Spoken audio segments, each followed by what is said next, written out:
जय श्री कृष्ण। भगवान श्री कृष्ण के सिरदर्द की कहानी। द्वापर युग में घटित कृष्ण और राधा की कहानियां कौन नहीं जानता। उस वक्त देवताओं में यह चर्चा थी कि राधा ही भगवान कृष्ण की सबसे बड़ी भक्त है। पर इस बात से एक व्यक्ति सहमत नहीं थे और वह थे नारद मुनि। वह अपने आप को ही भगवान कृष्ण का सबसे बड़ा भक्त मानते थे। पर देवताओं में राधा रानी के विषय में चर्चा सुनकर उन्हें जलन महसूस होने लगी थी। नारद मुनि के स्वभाव से भगवान श्री कृष्ण भी अच्छी तरह अवगत थे। एक दिन नारद मुनि कृष्ण भगवान से मिलने द्वारकापुरी गए थे। उन्हें आता देख भगवान श्री कृष्ण अपना सिर पकड़कर बैठ गए। मुनिवर ने उन्हें देखते ही पूछा, क्या हुआ प्रभु, आप यूं सिर पकड़कर क्यों बैठे हैं?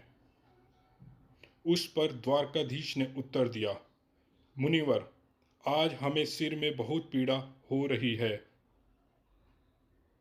नारद बोले, तो प्रभु, इस पीड़ा को मिटने का कोई उपाय तो होगा? कृष्ण ने कहा, हाँ, उपाय तो है। अगर मेरा सबसे बड़ा भक्त अपने चरण धोकर उसका चरण अमृत मुझे पिलाएगा तो मेरा सिर दर्द पल भर में ठीक हो जाएगा। कृष्ण के मुख से यह उपाय सुनकर कुछ पल के लिए मुनिवर सोच में पड़ गए कि हूं तो मैं ही सबसे बड़ा श्री कृष्ण भक्त, लेकिन अगर मैं अपने पैर धोकर उसका चरण अमृत प्रभु को पिलाऊंगा तो मुझे नरक जाने जितना महापाप लगेगा। परंतु राधा को भी तो सब कृष्ण का सबसे बड़ा भक्त मानते हैं।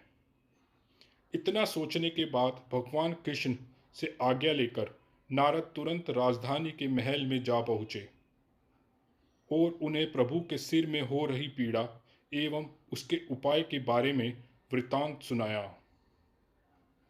वह सुनकर राधा रानी ने एक क्षण का भी विलंब न करते हुए अपने चरण धोकर उसका अमृत एक कटोरी में नारद मुनि के हाथ में लाकर दिया और कहा, मुनिवर, मैं नहीं जानती कि मैं भगवान कृष्ण की कितनी बड़ी भक्त हूं, पर मैं अपने ईश्वर आराध्य को पीड़ा में नहीं देख सकती। राधा के मुख से वह सच्चे भक्ति भाव के शब्द सुनकर नारद मुनि की आंखें खुल गई और वह समझ गए कि राधा रानी ही श्री कृष्ण की सबसे बड़ी भक्त है और प्रभु श्री कृष्ण ने यह लीला मुझे समझाने के लिए ही रची थी। जय श्री कृष्ण। राधे राधे।